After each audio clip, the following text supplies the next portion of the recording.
Je m'appelle Daniel Everett et je me tiens devant vous aujourd'hui en tant qu'homme transformé, profondément transformé par les courants de la vie.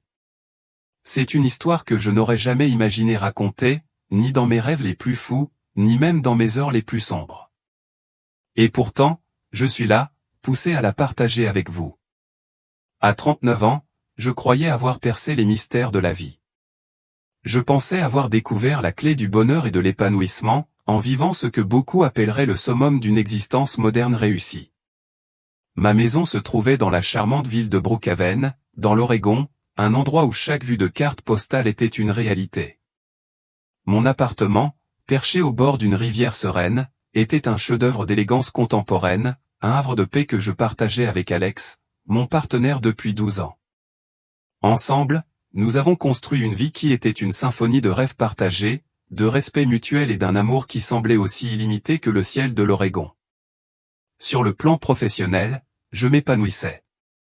En tant que consultante en marketing, j'avais gravi les échelons du succès, gagnant un revenu à 6 chiffres qui reflétait des années de dévouement, de créativité et de prouesse stratégique.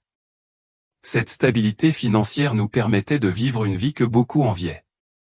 Nous parcourions le monde, goûtions ses saveurs et nous immergions dans ses cultures. Les week-ends étaient souvent marqués par des dîners animés chez nous, où des amis éclectiques, divers et intellectuellement curieux se réunissaient autour de notre table. Ces soirées étaient animées, débordantes de discussions qui allaient de la beauté abstraite de l'art aux questions politiques urgentes, parsemées des dernières tendances spirituelles qui nous fascinaient. Nous nous considérions comme des penseurs modernes, ouverts à l'immensité de l'expérience humaine et des défenseurs d'idéaux progressistes. Pourtant, la vie que j'avais construite à Brookhaven contrastait fortement avec le monde que j'avais connu étant enfant. J'ai été élevé dans une famille chrétienne profondément pieuse, où la foi n'était pas seulement une partie de la vie, elle était la pierre angulaire de notre existence.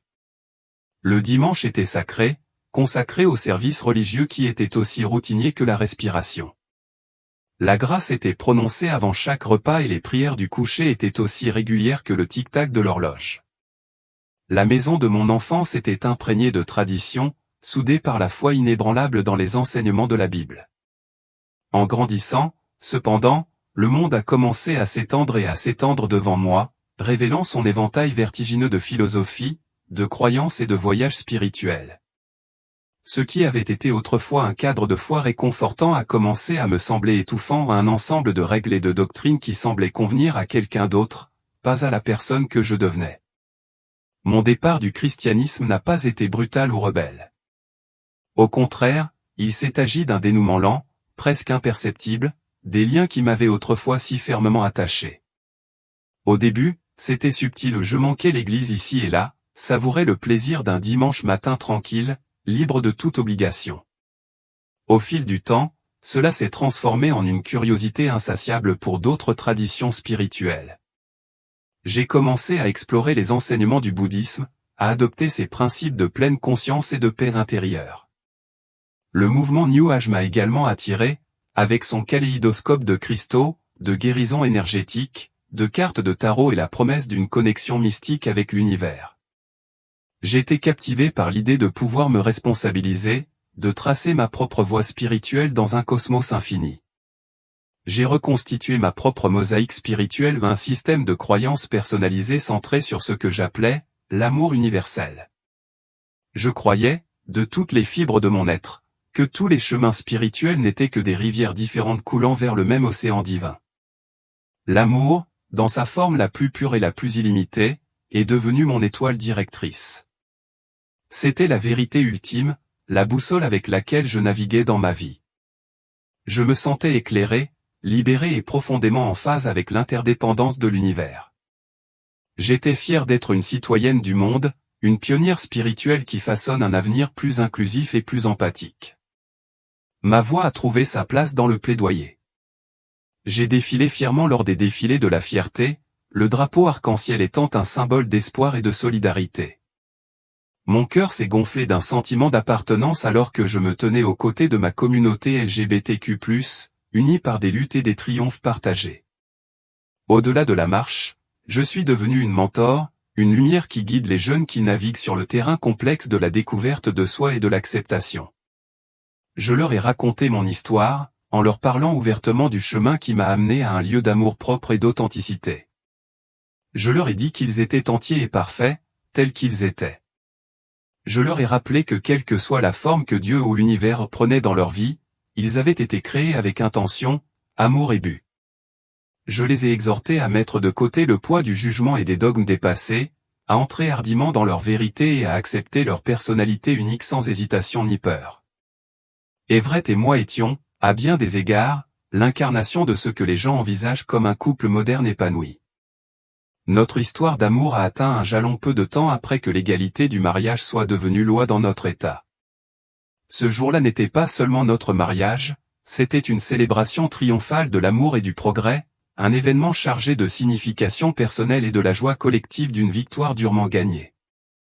Le souvenir de cette journée reste vif, les rires des amis et de la famille résonnaient dans la salle, la chaleur des toasts sincères et l'espoir débordant que nous portions pour un avenir que nous pourrions désormais façonner librement. Notre maison, un appartement confortable surplombant les eaux sereines du lac Clearwater, reflétait la profondeur de notre parcours commun. Chaque recoin était le reflet de la vie que nous avions construite ensemble, ornée de trésors de nos voyages, chaque objet regorgeant d'histoire. La tapisserie tissée à la main du Chili drapait un mur, ses motifs étant un hommage aux artisans qui l'avaient confectionné. Un masque en bois, finement sculpté à la main dans un paisible village andin, attirait l'attention depuis sa place sur une étagère. Et sur la table à manger, un vase en porcelaine délicatement peint de motifs doux et complexes contenait des fleurs fraîches. Ces objets n'étaient pas seulement des décorations, c'étaient des souvenirs préservés sous forme de rappel des aventures qui avaient renforcé notre lien. Les brunchs du dimanche sont devenus une tradition bien aimée, une pierre angulaire de nos vies. Ces matins-là, notre maison se transformait en un centre de connexion et de créativité, empli des arômes du café frais et d'une gamme de délices gastronomiques. La table à manger débordait de rires et de conversations alors que notre groupe éclectique d'amis se réunissait. Des artistes, des penseurs et des chercheurs de toutes sortes apportaient une énergie vibrante à ces rassemblements, où se déroulaient des débats sur l'art, la politique et les mystères de l'existence. C'était plus qu'un repas, c'était une communion d'idées et une célébration de l'esprit humain. Parmi les trésors de notre maison, ma collection de cristaux représentait une passion personnelle. Chaque pièce était sélectionnée avec soin, non seulement pour son attrait visuel, mais aussi pour les énergies uniques et les propriétés curatives qu'elle était censée contenir. Mes étagères, tout aussi abondantes, dressaient le portrait de mon parcours spirituel. Empilés en hauteur, se trouvaient des textes anciens comme des sutras bouddhistes et des écritures hindoues, ainsi que des ouvrages modernes sur la pleine conscience et les philosophies du Nouvel Âge. Ensemble, ces objets racontaient une histoire de curiosité et un engagement à adopter des perspectives diverses dans la recherche de sens. Mais un jour, tout a changé. Le matin du 3 décembre 2021 est gravé dans ma mémoire avec une clarté presque insupportable. C'était un matin d'hiver typique du Wyoming, la neige recouvrait le paysage, scintillant sous la froide lumière du soleil, et l'air portait cette fraîcheur qui vous donne envie de la chaleur d'une épaisse couverture et d'une tasse fumante de chocolat chaud. Everett et moi avons eu un désaccord ce matin-là ou une dispute banale à propos de la vaisselle laissée dans l'évier, le genre de conflit mineur qui ponctue même les relations les plus solides. Ce fut une perturbation passagère de l'harmonie que nous avions cultivée, mais elle laissa une tension notable dans son sillage. Frustré, Everett est parti à son cours de yoga, fermant la porte avec un bruit sourd qui a résonné dans l'appartement désormais trop calme. Le silence qui a suivi était lourd, un contraste frappant avec l'atmosphère animée que nous partagions habituellement. Je n'ai cependant pas eu beaucoup de temps pour m'attarder. Ma matinée a été accaparée par l'urgence d'une réunion avec un nouveau client ou une start-up prometteuse qui avait hâte de se refaire une image de marque pour laquelle j'avais passé des semaines à me préparer. Ma présentation était parfaite ou du moins, je l'espérais. Mon portfolio, soigneusement organisé avec le fruit de mon travail, était posé à côté de mon ordinateur portable et d'un chélat fraîchement préparé sur le siège passager alors que je me précipitais vers la porte. L'anxiété me tournait l'estomac tandis que je regardais l'heure sur ma montre, j'avais 5 minutes de retard. L'idée de commencer avec une mauvaise impression pesait sur moi comme un poids, menaçant de saper la confiance que j'avais si soigneusement construite. Déterminé à rattraper le temps perdu, j'ai décidé d'emprunter l'autoroute 12, un itinéraire qui, selon moi, me ferait gagner quelques précieuses minutes de trajet. Le soleil du matin brillait sur le paysage enneigé, jetant un regard éblouissant mais dangereux.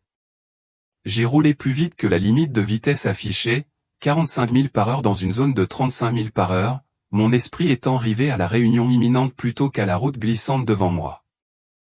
Alors que je parcourais le tronçon glacé, mon téléphone a sonné un message texte. Mon instinct m'a dit qu'il venait d'Everett, probablement un rameau d'olivier apportant la paix après notre dispute précédente. Sans réfléchir, j'ai jeté un œil à l'écran. Ce n'était que pour une seconde, un moment si bref qu'il semblait inoffensif. Pourtant, en cette fraction de seconde, ma vie a pris un tournant dont il n'y aurait pas de retour en arrière. Tout s'est passé en un instant, mais cela m'a semblé une éternité. La glace noire, furtive et invisible, se tenait là, à l'affût, sous le lustre trompeur du paysage hivernal. C'était un prédateur silencieux, camouflé à la vue de tous. Je ne l'avais pas vu venir. Jusqu'à ce que mes pneus me trahissent, dérape sur sa surface dangereuse et envoie ma voiture dans une spirale mortelle. Cette perte de contrôle soudaine et déchirante m'a fait devenir hyper consciente, l'adrénaline déferlant dans mes veines comme une traînée de poudre. Des années d'expérience dans la gestion des périls de l'hiver auraient dû me sauver. J'ai instinctivement tourné dans le sens du dérapage, m'accrochant à chaque once de mémoire musculaire pour remettre mon véhicule sur la route. Mais c'était inutile, comme si la voiture avait cédé sa volonté à une force invisible et malveillante. Elle a dérapé sauvagement, sans tenir compte de mes efforts, sa trajectoire fixée sur le désastre. Le bord de la route s'est rapproché et la glissière de sécurité, une promesse fragile de sécurité, s'est effondrée sous l'impact, n'offrant pas plus de résistance qu'un mouchoir en papier. Le temps a semblé se fracturer. Chaque seconde s'allongeait, s'étirait comme un fil sur le point de se rompre, mais les événements se déroulaient à une vitesse implacable et impitoyable. Ma voiture fonçait dans les airs, en apesanteur et sans attache, tel un projectile lancé dans l'abîme. Lorsqu'elle heurta enfin l'étendue gelée du lac Clearwater, l'impact fut assourdissant, une symphonie de verre brisé, de métal tordu et le gémissement inquiétant de la glace qui se déformait sous une force écrasante. Le pare-brise se brisa sous la tension, se fracturant en un réseau de fissures qui ne résista qu'un instant avant de céder sous la pression. La glace en dessous, trop fragile pour supporter le poids de la voiture, se brisa et céda. Dans une secousse esséurante, le véhicule plongea dans les profondeurs noires et glaciales du lac, englouti tout entier par l'eau impitoyable. Le froid était indescriptible, un assaut si violent que j'avais l'impression d'avoir été frappé par 1000 aiguilles glacées. Le souffle me quitta les poumons dans un halètement désespéré, un réflexe si puissant qu'il étouffa la raison. Tous mes nerfs hurlèrent en signe de protestation, mon corps se rétracta sous le choc alors même que le lac resserrait son étreinte glacée. J'avais lu un jour que la noyade dans les eaux gelées n'était que rarement due au manque d'air. C'est le froid qui tue en premier. Le halètement involontaire attire l'eau dans vos poumons, et le froid paralysant bloque vos muscles en place, vous laissant impuissant. Cette connaissance ne fit rien pour me sauver. L'eau sombre et inflexible emplit mes poumons, m'entraînant plus profondément dans son étreinte glacée. Ma dernière pensée, mon dernier lambeau de conscience, se cristallisa en une seule prière désespérée non pas à une divinité que j'avais autrefois explorée au cours de mes pérégrinations spirituelles, mais à l'inconnu, à l'immensité mystérieuse de l'univers. J'implorais le salut, la miséricorde, tout ce qui pourrait me sortir de l'abîme. Et ma prière fut exaucée mais d'une manière qu'aucun esprit humain n'aurait pu prévoir. Le voile entre la vie et la mort s'est levé, révélant une vérité si austère, si absolue, qu'elle a démantelé tout ce que j'avais cru. Ma vision du monde soigneusement construite, bâtie sur les sables mouvants du relativisme et de la spiritualité subjective, s'est effondrée face à une réalité régie par des lois qui dépassaient ma compréhension. Ce n'était pas une histoire réconfortante d'amour universel ou d'illumination sereine. C'était un royaume défini par la justice et la sainteté inflexible d'un Dieu qui exigeait non pas des intentions vagues mais une soumission, une obéissance et une droiture absolue. Lorsque mon cœur a cessé de battre et que mon corps a rendu son dernier souffle, j'ai ressenti un détachement surnaturel. L'apesanteur m'a envahi, une déconnexion des contraintes de la chair et des os. Suspendu dans cet espace liminal, je planais au-dessus du chaos de l'accident. De ce point de vue éthéré, je voyais tout, les lumières rouges et bleues clignotantes des véhicules d'urgence projetant des ombres surréalistes sur la neige, les bords irréguliers de la glace marquant l'endroit où ma voiture avait percé. C'était une scène de tragédie, mais je n'éprouvais aucune peur, seulement la conscience troublante que mon voyage ne faisait que commencer. J'observais avec un détachement stupéfait les ambulanciers, leurs mouvements vifs et délibérés, luttant désespérément pour extraire mon corps sans vie de l'épave tordue de ma voiture submergée. Autour d'eux, une foule s'était rassemblée ou des inconnus au visage figé par le choc et la curiosité morbide. C'était comme assister à une scène de film, un tableau surréaliste se déroulant sous mes yeux désincarnés. Dans cet étrange espace liminal, j'étais à la fois la figure centrale et un spectateur détaché, flottant entre deux mondes. Cette expérience hors du corps, souvent décrite dans les récits de ceux qui ont affronté la mort, me semblait étrangement familière. Cela reflétait quelque chose que j'avais entrevu au plus profond de mes pratiques de méditation, un état de conscience élargi et de conscience accrue. Au début, c'était réconfortant, voire serein. Une vague de paix profonde m'enveloppa, apaisante et tranquille, comme si j'avais dépassé le chaos et le traumatisme du monde physique pour entrer dans un royaume de calme et de clarté. Mais la tranquillité ne dura pas. Ce moment de paix fugace fut brisé par une force brutale. La douce sensation de flottement céda brusquement la place à une terrifiante traction vers le bas où une force violente et invisible m'entraînant dans un abîme inconnu. Ce n'était pas la gravité telle que je la connaissais, mais quelque chose de bien plus sinistre, une puissance oppressante qui s'emparait de mon essence même et m'entraînait dans l'obscurité. La lumière qui m'entourait, douce et diffuse quelques instants plus tôt, commença à s'estomper. Elle s'est atténuée rapidement jusqu'à ce que je sois englouti par un vide dévorant. Ce n'était pas une obscurité ordinaire. C'était épais, suffocant, presque vivant, qui me pressait comme une entité tangible. J'avais l'impression qu'un voile de malveillance m'enveloppait, une présence lourde et étouffante qui s'infiltrait jusqu'au plus profond de mon être. Ce n'était pas seulement l'absence de lumière, mais une force écrasante qui écrasait mon esprit sous son poids oppressant.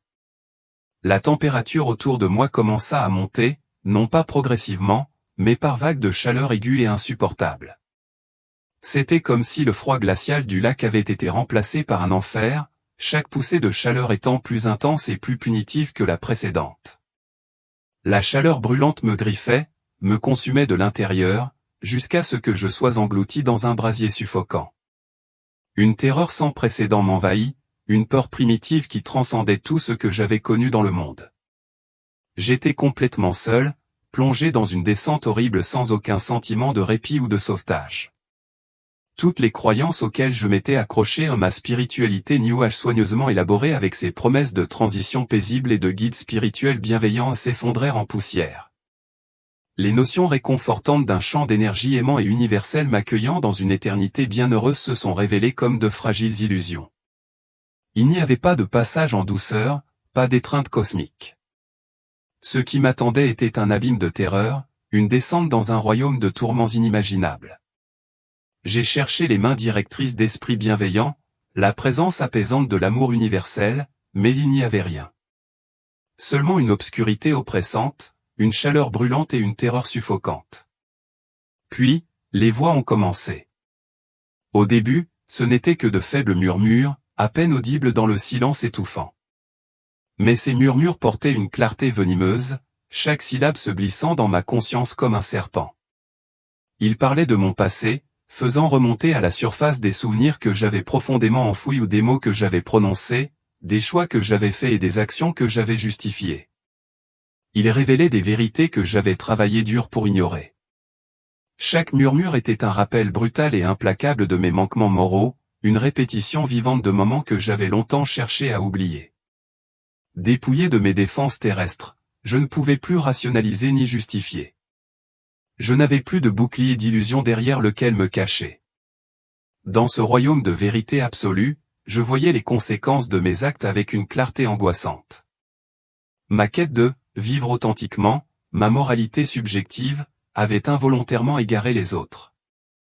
Je voyais les visages de ceux que j'avais conseillés, des individus que j'avais encouragés à accepter leur véritable identité sans tenir compte des ramifications spirituelles plus profondes. J'avais cru les guider vers la liberté et l'acceptation de soi, mais au lieu de cela, je les avais par inadvertance éloignés du salut. La chaleur oppressante continuait de monter, un feu implacable consumant chaque partie de mon être. Je voulais crier, implorer la miséricorde, mais je n'avais pas de voix. J'essayais de courir, de fuir le tourment, mais je n'étais plus lié par un corps capable de bouger. J'étais une âme désincarnée, piégée dans une descente sans fin, impuissante face aux forces qui m'entraînaient plus profondément dans cet abîme. Puis, l'obscurité étouffante commença à se déplacer. Elle s'ouvrit comme un rideau, révélant une scène cauchemardesque, un tableau horrible qui m'attendait, prêt à dévoiler des vérités que je ne pouvais plus nier. Ce dont je fus témoin ensuite ne peut être décrit que comme des chambres de tourment, un panorama grotesque et terrifiant de souffrance qui s'étendait devant moi aussi loin que ma vision désincarnée pouvait atteindre. Chaque chambre, en nombre incalculable, abritait des âmes dans divers états d'angoisse, endurant des tourments adaptés de manière unique à leurs péchés terrestres. Leurs cris d'agonie, leurs gémissements de désespoir et leurs appels désespérés à la miséricorde se fondirent en une symphonie poignante de souffrance, résonnant à travers l'obscurité oppressante. Le son semblait transpercer mon essence même, laissant une marque indélébile dans mon âme. Ce n'étaient pas des âmes sans nom et sans visage.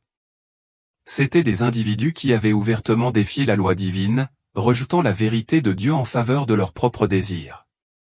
Ils avaient adopté des mensonges et, par leurs actions et leurs enseignements, avaient égaré les autres. Ils avaient passé leur vie à poursuivre des ambitions égoïstes, plaçant leurs plaisirs éphémères au-dessus de la volonté éternelle du Créateur. Ce qui m'a fait froid dans le dos, c'est la reconnaissance horrifiante de certaines de ces âmes. Parmi les tourmentés se trouvaient des personnages d'une immense influence historique, des gens qui avaient propagé de fausses idéologies, promu des philosophies dangereuses et nié la réalité du seul vrai Dieu. Leurs visages étaient reconnaissables, déformés par l'agonie et le regret, portant les marques indubitables de leurs péchés. J'ai vu des chefs spirituels et des enseignants qui avaient trompé d'innombrables disciples, leur promettant l'illumination tout en les conduisant vers la ruine spirituelle. Leurs cris étaient plus forts que les autres, leur angoisse plus profonde, comme si leur rôle de trompeur pesait plus lourd sur leur châtiment éternel. Mais la réalisation la plus dévastatrice est venue lorsque j'ai reconnu des personnes de ma propre vie. Des amis, des collègues, des connaissances ou des personnes avec qui j'avais partagé des moments, qui étaient maintenant piégés dans ce cauchemar.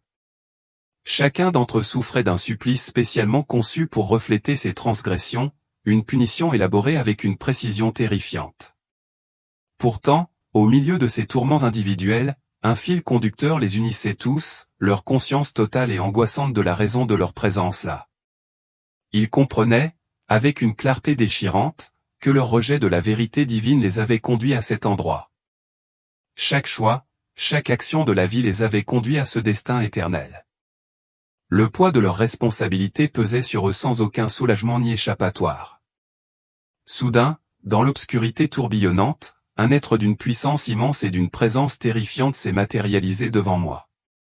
Son apparence était à la fois d'une beauté à couper le souffle et d'une horreur inimaginable, irradiant une lumière artificielle et froide rappelant l'éclat dur des lampes fluorescentes d'un hôpital abandonné. Cette entité émanait une aura de malveillance et d'intelligence ancienne, une présence qui me figea sur place.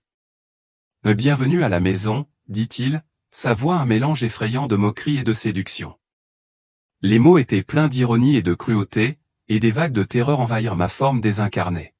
« Tu as vécu exactement comme je le voulais, Éléanore.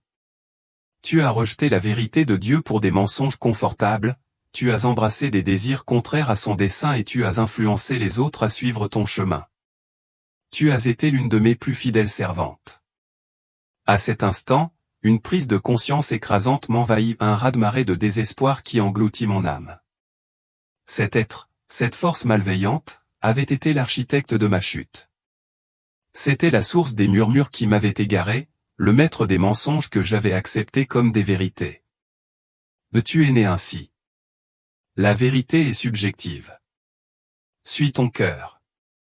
Ce n'étaient pas des révélations profondes, comme je l'avais cru autrefois, mais des tromperies calculées, conçu avec brio pour me détourner du chemin étroit du salut, le chemin que l'on ne peut trouver que par la foi en Jésus-Christ et l'obéissance à ses enseignements tels que préservés par l'Église orthodoxe.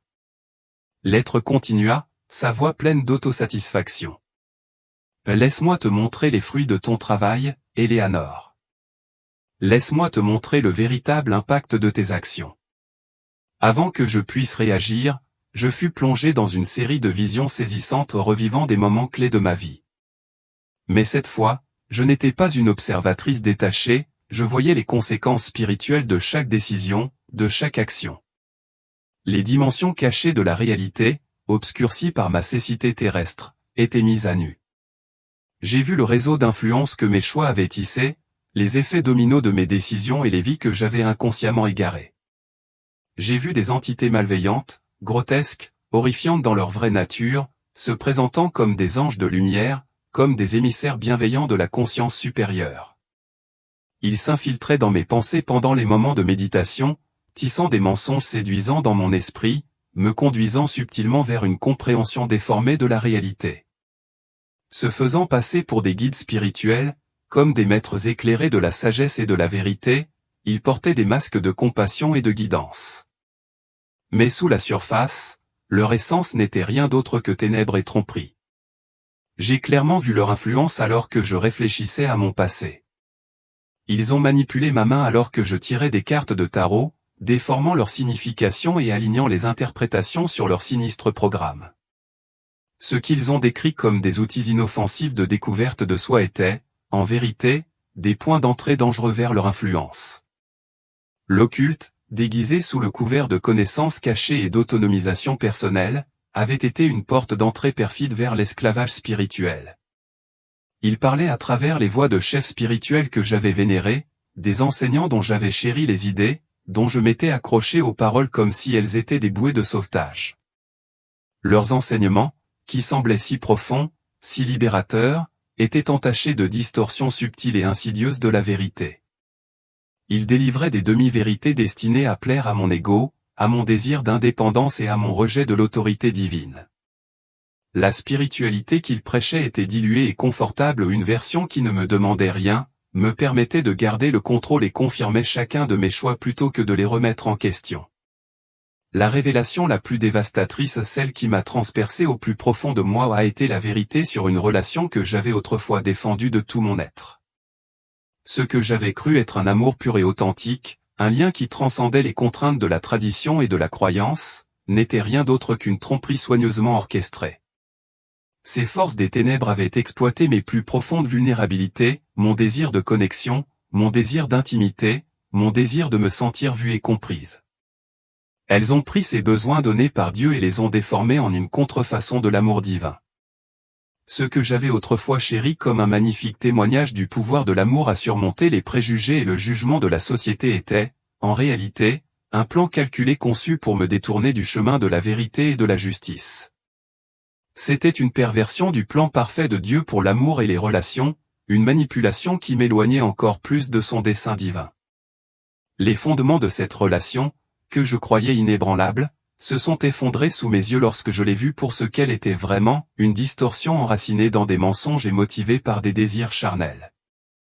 Au moment même où j'avais l'impression que le poids de mes péchés et le désespoir étouffant de la séparation éternelle allaient m'écraser entièrement, un changement s'est produit. Au loin, une lumière a commencé à émerger. Ce n'était pas comme la lueur trompeuse des êtres qui m'avaient tourmenté, froide et artificielle. Cette lumière était pure, rayonnante et vivante, un phare de chaleur et d'amour qui transperçait l'obscurité étouffante. La lumière divine s'intensifia, se répandant dans l'abîme comme un lever de soleil brisant l'emprise de la nuit. Son éclat révéla la véritable forme de l'entité qui avait orchestré ma chute. La belle et séduisante façade qu'elle portait se dissipa comme une brume devant le soleil, révélant son essence grotesque et maléfique. Je la vis pour ce qu'elle était vraiment, l'incarnation du mensonge, le grand trompeur, celui qui a travaillé sans relâche pour tromper et détruire l'humanité depuis le début des temps. C'était Satan lui-même, l'adversaire de Dieu, l'ennemi de la vérité, l'architecte de toutes les contrefaçons destinées à égarer les âmes. En présence de la lumière divine, le réseau complexe de mensonges que j'avais embrassé se dénoua. Les philosophies du Nouvel Âge qui célébraient l'adoration de soi et la vérité relativiste furent révélées pour ce qu'elles étaient vraiment, des pièges élaborés conçus pour piéger l'âme. La vision du monde qui niait les absolus et glorifiait le péché comme expression de soi s'effondra devant la clarté de la vérité éternelle. Dans cette lumière sainte et dévorante, j'ai enfin vu la réalité telle qu'elle était vraiment, débarrassée de tous les faux semblants, de toutes les illusions, de tous les mensonges réconfortants auxquels je m'étais accroché si longtemps. J'ai compris, avec une clarté qui a bouleversé mon âme, qu'il n'y a qu'une seule voie, qu'une seule vérité et qu'une seule vie, et qu'elle se trouve en Jésus-Christ, le Fils de Dieu, le seul médiateur entre l'humanité et le divin. Tous les autres chemins, aussi séduisants qu'ils puissent paraître, aussi éclairés ou largement acceptés qu'ils puissent paraître, mènent finalement à une séparation éternelle d'avec Dieu. Ils descendent en spirale dans l'abîme de feu, dans les profondeurs de l'enfer. Ce n'était pas une opinion, ni une perspective subjective, mais une vérité éternelle, inébranlable, aussi inflexible et immuable que les lois mêmes de l'univers. Le réseau complexe de philosophie et d'idéologie que j'avais adopté ou des concepts qui avaient façonné mon identité et ma vision du monde se révélaient désormais comme des tromperies élaborées. Elles avaient été soigneusement conçues par l'ennemi pour m'éloigner du seul vrai chemin vers le salut.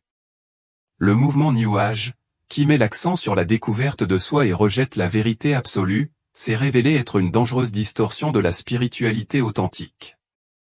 Le relativisme moral ou l'idée selon laquelle le bien et le mal sont des concepts fluides soumis à une interprétation personnelle ou culturelle s'est révélé être un mensonge. C'était une force corrosive, qui érodait les fondements de la moralité et éloignait les gens de la loi immuable de Dieu. La célébration du péché comme expression de soi ou l'idée que suivre tous les désirs équivaut à la véritable liberté s'est révélé être une corruption perverse de la véritable liberté. Au lieu de la libération, elle a conduit à l'esclavage spirituel et, en fin de compte, à la damnation éternelle. À ce moment de révélation, j'ai reconnu la présence devant moi comme nul autre que Jésus-Christ, le Fils de Dieu et le Sauveur du monde. Il ne communiquait pas avec moi par des mots mais parlait directement à mon esprit. Cette communion divine contournait les limites du langage, délivrant la vérité dans sa forme la plus pure ou une connexion profonde et intime qui transcendait toute compréhension terrestre.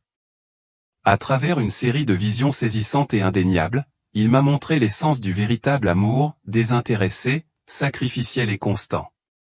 Ce n'était pas l'amour permissif et égoïste que j'avais défendu, un amour qui privilégiait le bonheur passager au détriment du bien-être éternel. Le véritable amour, tel qu'il a été démontré par la vie, la mort et la résurrection du Christ, était inébranlable. Il disait la vérité même lorsque la vérité était difficile, inconfortable ou impopulaire. Le véritable amour recherchait ce qui était le mieux pour l'âme, pour l'éternité, et pas seulement ce qui apportait un réconfort temporaire dans les moments fugaces de la vie terrestre. C'était un amour si profond qu'il était prêt à endurer des souffrances inimaginables, voire la mort, pour le bien d'autrui. On m'a montré des scènes tirées des Écritures, non pas comme des récits historiques lointains, mais comme des réalités vivantes et présentes qui se déroulaient devant moi. J'ai vu Jésus pleurer sur Jérusalem, le cœur brisé de compassion pour la ville qu'il avait rejetée. Sa tristesse ne se limitait pas au passé, elle s'étendait au présent, à chaque âme perdue dans la tromperie, à chaque individu qui empruntait sans le savoir le chemin de la destruction. Ses larmes coulaient pour ceux qui étaient pris au piège de faux enseignements, pour ceux qui acceptaient les mensonges comme s'ils étaient la vérité. J'ai été témoin de sa crucifixion, non pas comme des mots sur une page, mais comme une réalité vivante et déchirante. La brutalité, l'agonie, le poids inimaginable de la souffrance, chaque instant s'est gravé dans mon âme. Et j'ai compris, avec une clarté écrasante, que c'étaient mes péchés, ma rébellion contre la loi de Dieu, qu'il avait clouée sur la croix. Mes choix, mes actions et la façon dont j'avais égaré les autres avaient contribué à sa souffrance. Le Christ, dans son amour et sa miséricorde infinie, m'a révélé des vérités qui ont ébranlé le fondement même de mon identité. Mon attirance pour les personnes du même sexe, que j'avais longtemps acceptée comme une partie immuable de qui j'étais, s'est révélé être une manifestation de la fragilité de l'humanité, une conséquence du monde déchu entaché par le péché. Ce n'était pas le cœur de mon être, mais une distorsion du dessein parfait de Dieu, déformée par le grand trompeur pour m'éloigner de lui. À travers une série de visions éclairantes, on m'a montré comment les blessures de mon passé ou les blessures de l'enfance, la dynamique familiale fracturée et les mensonges omniprésents d'une culture qui glorifiait le moi par-dessus tout avaient façonné mon parcours vers le style de vie LGBTQ. Ce n'est pas que je sois né de cette façon, mais que, comme toute l'humanité, je suis né dans un monde souillé par le péché. Un monde où nos désirs et nos inclinations vont souvent à l'encontre de la volonté parfaite de Dieu. Un monde où chaque âme est vulnérable à la tentation, s'écartant du droit chemin. Suspendu dans cet espace sacré entre la vie et la mort, baigné dans la vérité rayonnante de la présence de Dieu, je me suis retrouvé face à un choix aux conséquences éternelles. Une décision qui non seulement déterminerait mon destin, mais affecterait aussi la vie d'innombrables autres personnes. Je pouvais persister sur le chemin de l'auto-illusion, du péché et de la rébellion à un chemin qui, je le comprenais maintenant parfaitement, menait à la séparation éternelle d'avec Dieu et au tourment de l'enfer. Où je pouvais accepter la vérité qui se dévoilait devant moi. Je pouvais accepter le don immérité du salut par le sang versé de Jésus-Christ et retourner dans le monde, transformé à jamais. Je pouvais choisir de partager cette vérité salvatrice avec les autres, quel qu'en soit le prix, en vivant comme un témoignage de la grâce et de la miséricorde de Dieu. Le poids de cette décision était immense, presque insupportable, pesant sur mon âme désincarnée avec la force de 1000 mondes. C'était une responsabilité bien plus lourde que n'importe quel fardeau physique que j'avais jamais porté, plus profonde que n'importe quelle obligation terrestre que j'avais jamais connue. J'ai compris, avec une certitude qui dépassait la simple intelligence, que choisir de revenir à la vie et de suivre le Christ exigerait une transformation radicale de tout mon être. Cela signifierait un changement complet de ma vision du monde, de mes valeurs, de mes priorités, de mes relations, de mon identité même. Tout ce que j'avais chéri autrefois, tout ce que je croyais être vrai, devrait être abandonné. Dans sa sagesse infinie et sa compassion sans bornes, la présence du Christ m'a donné un aperçu ou une vision prophétique de la vie qui m'attendait si je choisissais de le suivre. Ce ne serait pas un chemin de facilité ou une vie sans souffrance. Au contraire, j'ai vu les épreuves qui m'attendaient, les défis qui mettraient ma foi à l'épreuve et l'opposition à laquelle je serais confronté de la part d'un monde profondément réticent à la vérité de l'Évangile. J'ai vu les conversations difficiles et déchirantes que j'allais devoir endurer avec Lucas, l'homme que j'avais aimé, l'homme avec qui j'avais construit une vie et imaginé un avenir. J'ai vu le regard de trahison dans ses yeux, la douleur et la confusion qui le consumaient alors que j'essayais d'expliquer l'inexplicable, alors que j'essayais de transmettre la vérité de ma rencontre spirituelle. J'ai vu les accusations qui allaient suivre des accusations d'intolérance, de trahison et de haine de soi lancées non seulement par Lucas mais par d'autres membres de la communauté LGBTQ qui avaient été autrefois ma famille choisie. Pour eux, ma transformation n'apparaîtrait pas comme une libération mais comme une trahison, un rejet de tout ce pourquoi nous nous étions battus ensemble. Pourtant, au milieu de ces visions de difficultés et de rejet, j'ai vu quelque chose de plus grand, l'immense bien qui pourrait découler de mon témoignage. J'ai vu des vies touchées par la puissance de la vérité de Dieu, des individus sortis des ténèbres vers la lumière. J'ai vu le potentiel de guérison, de renouveau et de salut pour ceux qui sont prêts à entendre et à croire. Les âmes pouvaient être sauvées, les cœurs transformés et les esprits ouverts au message vivifiant de l'Évangile. Ce qui m'a le plus touché, c'est que j'ai vu des gens comme moi perdus, en quête et pris au piège des mensonges de l'ennemi trouver la liberté et la paix à la lumière de l'amour et de la grâce de Dieu. Avec une clarté indéniable, j'ai compris que la libération de l'attirance pour les personnes du même sexe de l'emprise de ce péché particulier était possible grâce au pouvoir transformateur de Jésus-Christ. Ce ne serait pas instantané. Il n'y aurait pas de recablage miraculeux de mon esprit ou d'effacement magique de mes sentiments. Au contraire, ce serait un processus ou une transformation graduelle mais profonde de mon cœur, de mon esprit et de mon âme. Ce serait un voyage de sanctification, un engagement quotidien à mourir à soi-même et à renaître en Christ. Un changement d'identité, qui n'était plus défini par les désirs mais par ma relation avec le Sauveur. J'ai vu d'autres personnes qui avaient parcouru ce chemin avant moi ou des individus courageux qui avaient fait le même choix radical. Ils s'étaient reniés, avaient pris leur croix quotidiennement et avaient suivi Jésus, choisissant une vie de sainteté et d'obéissance à Dieu plutôt que des plaisirs éphémères. Ils étaient des témoignages vivants de la possibilité et de l'accomplissement d'une vie soumise au Christ. L'ennemi, sentant le changement en moi, a fait une dernière tentative désespérée pour maintenir son emprise. Sa voix s'est glissée dans mon esprit comme un serpent venimeux, murmurant, « Pense à Lucas. Pense à la belle vie que vous avez construite ensemble, à l'amour que vous partagez, à l'avenir que vous avez planifié. Vas-tu vraiment tout jeter? Le jeter comme un déchet pour des croyances obsolètes et sans rapport? Es-tu vraiment prête à abandonner l'homme que tu aimes pour un Dieu qui condamne ton existence même? Un Dieu qui exige que tu renies ton vrai moi. » Les mots, autrefois si puissants et en résonance avec mes désirs et mes croyances, sonnaient désormais creux. Ils n'avaient aucun poids, aucune autorité. C'étaient les cris désespérés d'un ennemi vaincu, une dernière tentative d'une bête acculée pour éviter l'inévitable. J'avais vu la vérité indéniable et transformatrice de l'amour de Dieu, de sa justice et de son jugement. Les mensonges de l'ennemi, aussi habiles soient-ils, n'avaient plus d'emprise sur moi. Ils avaient perdu leur pouvoir de tromperie et de manipulation. La vérité m'avait libéré. Avec un cœur enflammé de conviction et un esprit renforcé par la grâce de Dieu, j'ai fait mon choix. Ce n'était pas une décision prise à la légère, ni sans une pleine compréhension du prix à payer. Mais c'était un choix fait avec une certitude absolue et une paix qui surpassait toute compréhension humaine. J'ai choisi de revenir dans le monde brisé et chaotique que j'avais laissé derrière moi et d'embrasser le chemin difficile mais profondément gratifiant de suivre Jésus-Christ. J'ai choisi de lui abandonner non seulement mes actions mais le cœur même de mon être, ma volonté, mes désirs, mes rêves pleinement. De vivre comme un réceptacle de sa vérité, de son amour et de sa grâce dans un monde qui réclame la rédemption. J'ai choisi de lui consacrer ma vie, d'être ses mains et ses pieds, de partager le message du salut avec un monde perdu dans les ténèbres, quel qu'en soit le prix, quel que soit le rejet ou la persécution qui viendrait inévitablement.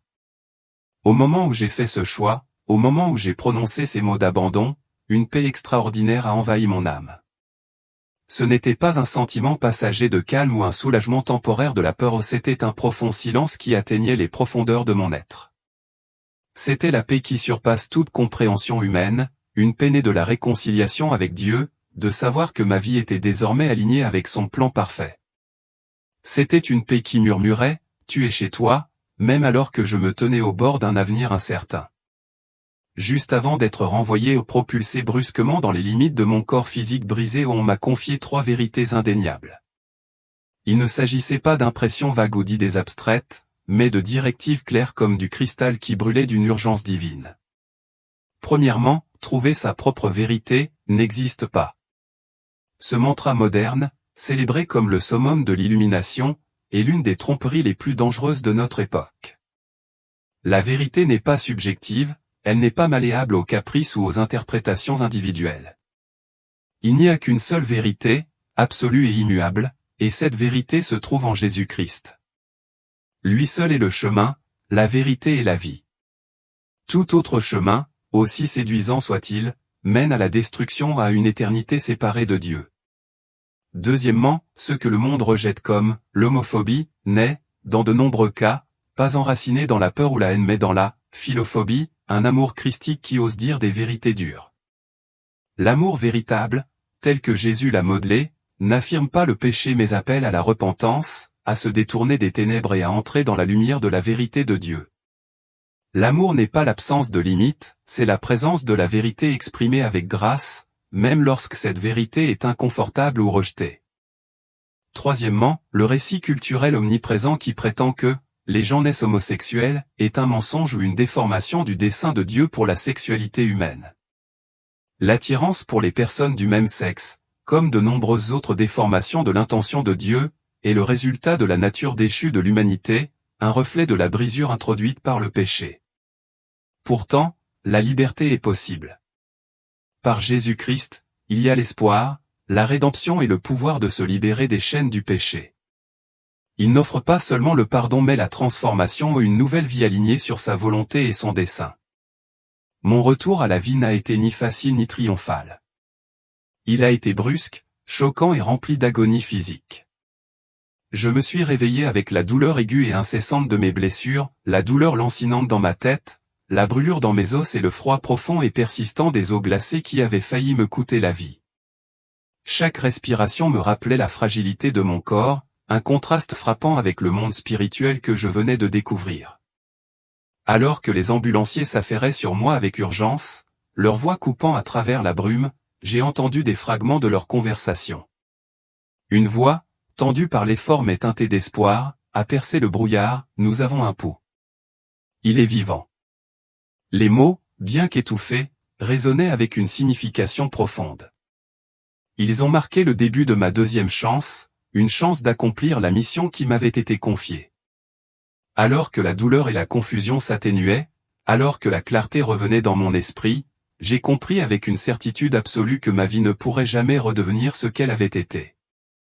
Les mensonges qui avaient autrefois défini ma réalité, les tromperies confortables que j'avais acceptées, ont été effacées. J'avais vu les tactiques de l'ennemi, j'avais été témoin de la précision avec laquelle il déforme les Écritures, contrefait l'amour et exploite les vulnérabilités humaines pour égarer les âmes. Mais j'avais aussi expérimenté quelque chose de bien plus grand, le pouvoir transformateur de l'amour de Dieu, sa vérité inébranlable et sa grâce infinie. J'avais vu le chemin du salut, la porte étroite qui mène à la vie éternelle, et je savais que je ne pouvais pas rester silencieux. La vérité que j'avais rencontrée exigeait d'être partagée, même au prix d'un grand sacrifice personnel. Revenir dans le monde n'était pas facile. C'était désorientant et isolant, un processus douloureux consistant à abandonner les anciennes habitudes et à adopter une nouvelle identité. Mais je savais ceci, on m'avait donné une mission, un but. Je passerais le reste de mes jours à proclamer la vérité, à être une voix dans un monde qui avait désespérément besoin de rédemption. Le voyage serait difficile, mais la récompense marchait en accord avec la volonté de Dieu vaudrait tous les sacrifices. J'ai passé 3 longues et pénibles semaines à l'hôpital, à endurer les contre-coups de l'hypothermie, à surmonter la douleur atroce de mes blessures et à lutter contre la profonde rencontre spirituelle qui avait changé le cours de ma vie pour toujours. La douleur physique, bien qu'atroce, est devenue un rappel tangible de l'expérience de mort imminente à laquelle j'avais survécu. C'était comme un fil qui me reliait au monde spirituel que j'avais entrevu ou une réalité qui semblait désormais plus vivante et authentique que le monde physique qui m'entourait. Alex est venu me rendre visite tous les jours pendant ces premières semaines. Sa présence était un mélange étrange et complexe d'attention pour mon rétablissement et d'un malaise visible face aux profonds changements qu'il commençait à remarquer en moi. L'inquiétude dans ses yeux était assombrie par un malaise alors qu'il me regardait parler avec une conviction et une clarté qui semblaient étrangères à l'homme qu'il pensait connaître. Au début, je n'ai pas eu le courage de tout lui dire. Comment pourrais-je expliquer à la personne que j'aimais l'homme avec qui j'avais partagé ma vie, mes rêves et mon avenir que toute notre relation, aussi profonde soit-elle, avait été construite sur une tromperie spirituelle? Comment pourrais-je trouver les mots pour exprimer que notre amour, bien que sincère au sens mondain, nous éloignait tous deux de la vérité de Dieu, du chemin du salut, de la présence éternelle de sa grâce? Les médecins ont attribué mes changements de personnalité soudains et dramatiques aux effets persistants d'un traumatisme cérébral. Ils ont parlé de manière clinique, faisant référence aux lésions neurologiques et aux changements cognitifs et émotionnels qui accompagnent souvent les accidents mettant la vie en danger. Leurs explications, bien que logiques dans leur propre cadre, ne pouvaient pas rendre compte de la transformation plus profonde que j'avais subie. Ils ne voyaient que la surface, incapables de comprendre la réalité spirituelle de ce qui s'était produit. Mes amis ceux qui partageaient mes anciennes croyances New Age et avaient adopté la même vision du monde relativiste n'ont pas tardé à proposer leurs propres théories. Selon eux, le syndrome de stress post-traumatique était l'explication la plus probable. Pour eux, ma nouvelle foi n'était rien d'autre qu'un mécanisme de défense psychologique, une façon de faire face au traumatisme de mon expérience de mort imminente. Ils ont rejeté ma transformation comme le produit de la peur, une tentative désespérée de donner un sens au chaos. Mais ils ne pouvaient pas comprendre que mon changement n'était pas né de la peur ou de l'illusion, mais était le résultat d'une véritable rencontre avec le Dieu vivant. Je connaissais cependant la vérité. C'était une vérité qui transcendait la logique et la raison, une certitude qui dépassait les limites de la compréhension humaine. Ce que j'avais vécu n'était pas une hallucination, ni le produit d'un cerveau endommagé ou d'un esprit effrayé, mais une rencontre réelle et indéniable avec le divin. J'avais entrevu une réalité spirituelle, gouvernée par la parole immuable de Dieu et par sa vérité éternelle. Cette vérité avait brisé les chaînes de tromperie qui m'avaient si longtemps retenu. Elle m'avait libéré du péché et révélé les mensonges auxquels j'avais adhéré pendant des années. Il n'y avait pas de retour en arrière. Ma vie, telle qu'elle était terminée. La route qui m'attendait était nouvelle, inexplorée et irrévocablement changée. La conversation la plus difficile et la plus déchirante de ma vie fut celle avec Alex. Nous étions assis ensemble dans ma chambre d'hôpital stérile, le bip continu des moniteurs formant une toile de fond inflexible aux mots chargés d'émotions que j'avais du mal à articuler. J'ai commencé avec hésitation, essayant d'expliquer ce qui s'était passé pendant ces minutes où j'étais cliniquement morte. J'ai décrit la descente déchirante de mon âme dans les ténèbres, la rencontre effrayante avec le trompeur que je reconnaissais maintenant comme Satan, et le moment de vérité bouleversant et transformateur dans la présence rayonnante de Jésus-Christ. Je lui parlais de la réalité terrifiante de l'enfer, de l'amour profond de Dieu et de la clarté qui avait illuminé mon cœur et mon âme. Je lui ouvris mon cœur, désespéré qu'il comprenne, qu'il voie la vérité qui m'avait été révélée. Au début, Alex écouta, son inquiétude évidente alors qu'il se penchait en avant, ses yeux cherchant les miens.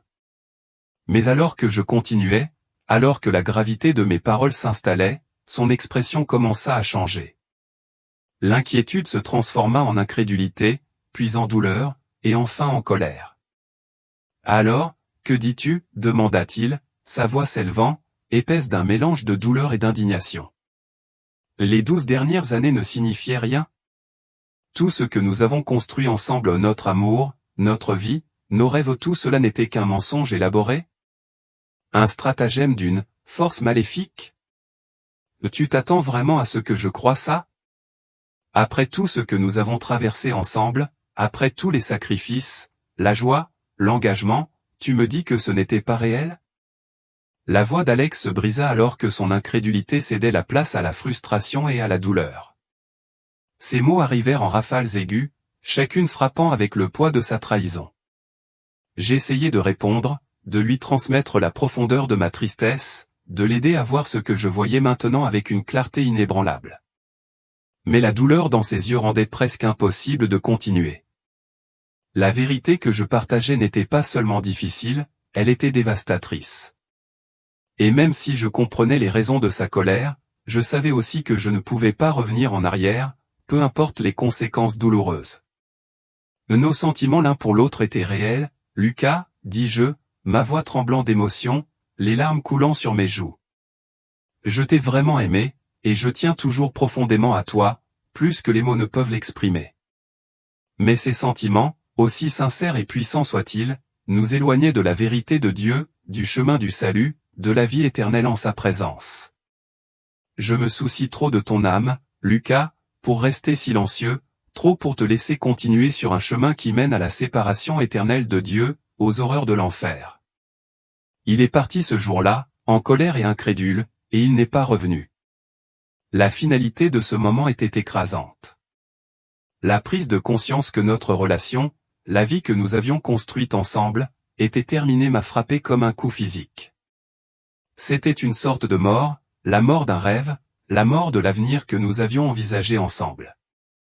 C'était le premier d'une longue série d'adieux douloureux, le début d'innombrables relations rompues par le fossé infranchissable entre ma nouvelle vie en Christ et mon ancienne vie de tromperie spirituelle.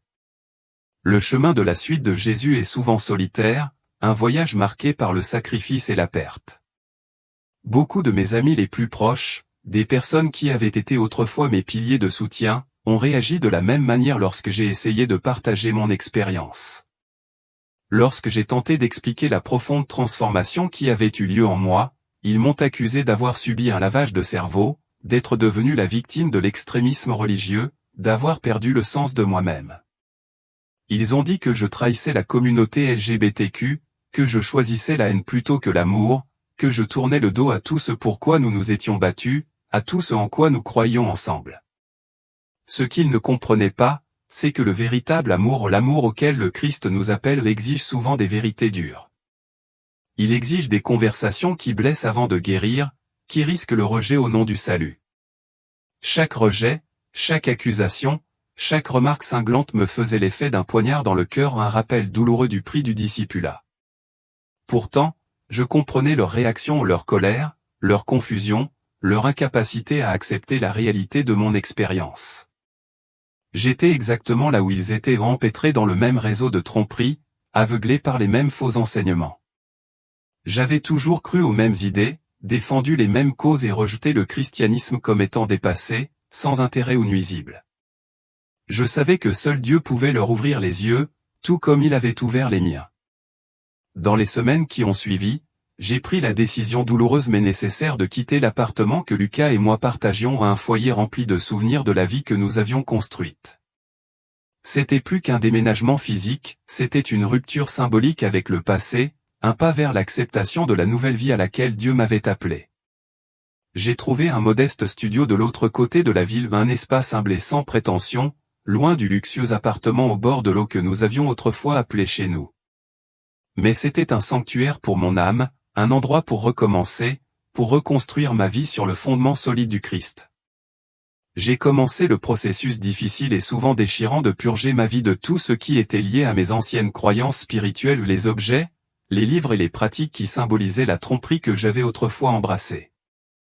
C'était une purification spirituelle, un rejet tangible des mensonges qui m'avaient retenu captif pendant si longtemps. J'ai abandonné ma collection de cristaux, chacun d'eux me rappelant les fausses énergies auxquelles j'avais autrefois fait confiance, les promesses de guérison et d'illumination qui s'étaient révélées creuses.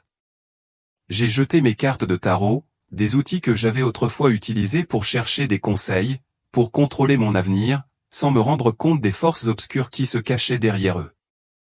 J'ai jeté ma bibliothèque de textes New Age, des livres qui m'avaient autrefois semblé profonds et puissants, mais qui se révélaient maintenant être des distorsions de la vérité, des chemins qui m'éloignaient de Dieu plutôt que de m'y rapprocher. À chaque objet que je jetais, à chaque livre que je retirais, j'avais l'impression qu'une autre chaîne se brisait, un autre pas vers la vraie liberté. La liberté non pas telle que le monde la définit, mais la liberté que l'on trouve en vivant selon la vérité et la grâce de Dieu.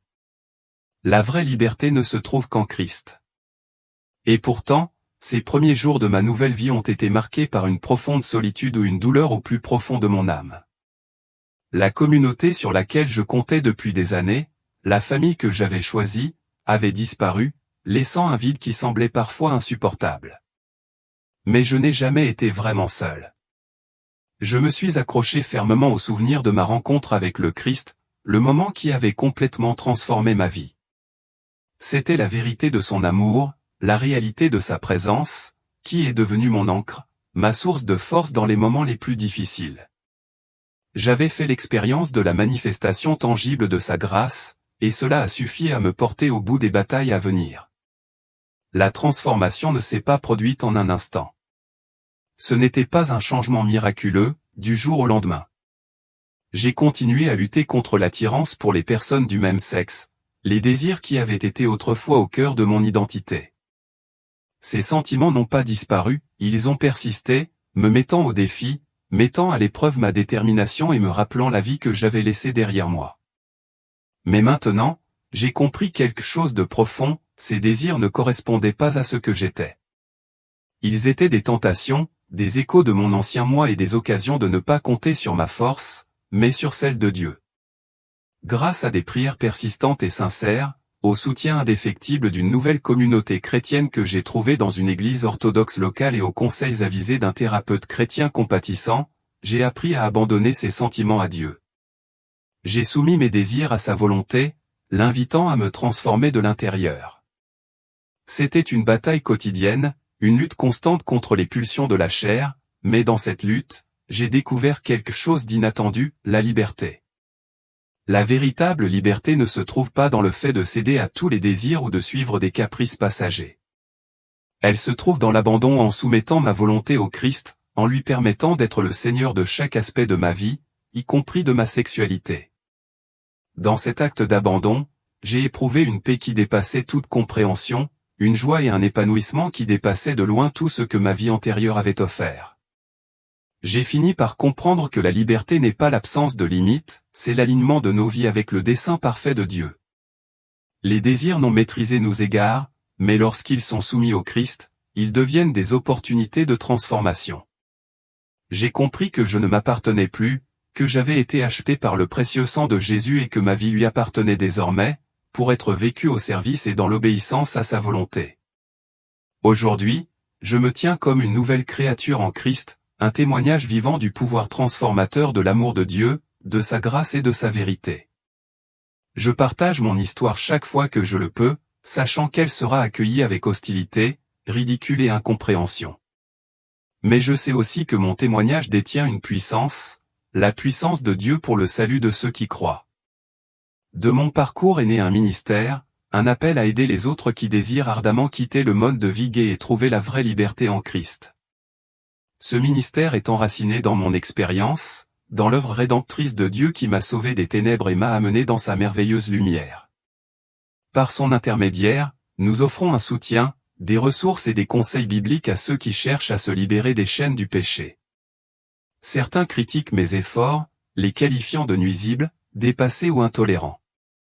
Ils m'accusent de priver les gens de leur authenticité, de promouvoir la haine déguisée en amour. Mais je connais la vérité, la différence profonde entre la manipulation humaine et la transformation divine.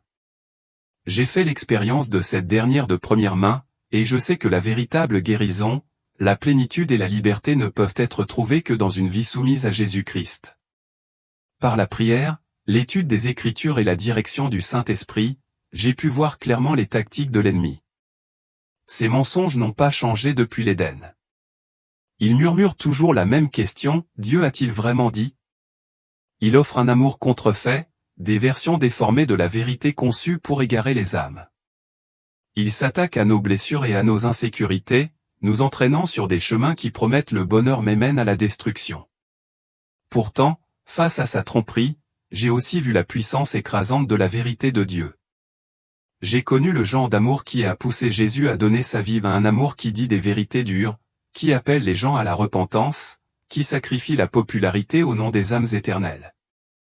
J'ai appris que le véritable amour ne consiste pas à soutenir les gens dans leurs péchés, mais à les guider vers la lumière de la vérité de Dieu, aussi douloureux ou impopulaire que ce voyage puisse être. À ceux qui sont encore pris dans la toile de l'ennemi, cherchant un but dans tous les mauvais endroits, je dis ceci, Dieu vous aime d'un amour au-delà de toute compréhension, à un amour si vaste qu'il a envoyé son Fils mourir pour vous. Vos attirances, vos désirs, ne vous définissent pas. Ils ne sont pas votre identité. Ils sont les vestiges d'un monde déchu, les échos de la brisure de l'humanité, mais ils ne sont pas la fin de votre histoire. La vraie liberté est celle de l'attente, non pas la liberté de se laisser aller à tous les caprices, mais la liberté de vivre comme Dieu vous a conçu. C'est une liberté que l'on trouve en abandonnant sa vie au Christ, en lui faisant confiance avec chaque partie de son être et en marchant dans sa vérité. Mon expérience de mort imminente a été un signal d'alarme ou une intervention divine qui a arraché les illusions auxquelles je m'étais accroché et m'a révélé la vérité indéniable sur la vie, la mort et l'éternité. Elle m'a montré que nous sommes engagés dans une bataille spirituelle, une bataille qui exige vigilance, discernement et une fondation solide dans la parole de Dieu. Mais plus puissante que les mensonges de l'ennemi est la vérité de l'amour de Dieu. Sa grâce est plus grande que tout péché, sa miséricorde plus profonde que toute blessure et son amour plus fort que toute tromperie. Il offre la rédemption, la guérison et une vie renouvelée. Il offre la vie éternelle en sa présence, une offre que nous ne pouvons pas nous permettre d'ignorer. J'ai perdu mon ancienne vie ce jour-là à Brookhaven Lake, une vie tissée de mensonges, construite sur la tromperie et marquée par un rejet de la vérité éternelle de Dieu. Mais dans ce moment de perte, j'ai gagné quelque chose d'infiniment plus grand. J'ai trouvé quelque chose de bien plus précieux, quelque chose qui vaut plus que tous les trésors de ce monde. J'ai trouvé la vérité qui nous libère. J'ai trouvé Jésus-Christ, le chemin, la vérité et la vie. J'ai trouvé le chemin étroit qui mène à la vie éternelle et j'ai pris la décision de le suivre, quel qu'en soit le prix. Et cela, mes amis, est une vérité qui mérite d'être partagée. C'est une vérité qui mérite d'être proclamée et une vérité pour laquelle il vaut la peine de vivre, quel que soit le sacrifice, quel qu'en soit le prix. C'est une vérité qui a le pouvoir de changer votre vie comme elle a changé la mienne, pour toute l'éternité.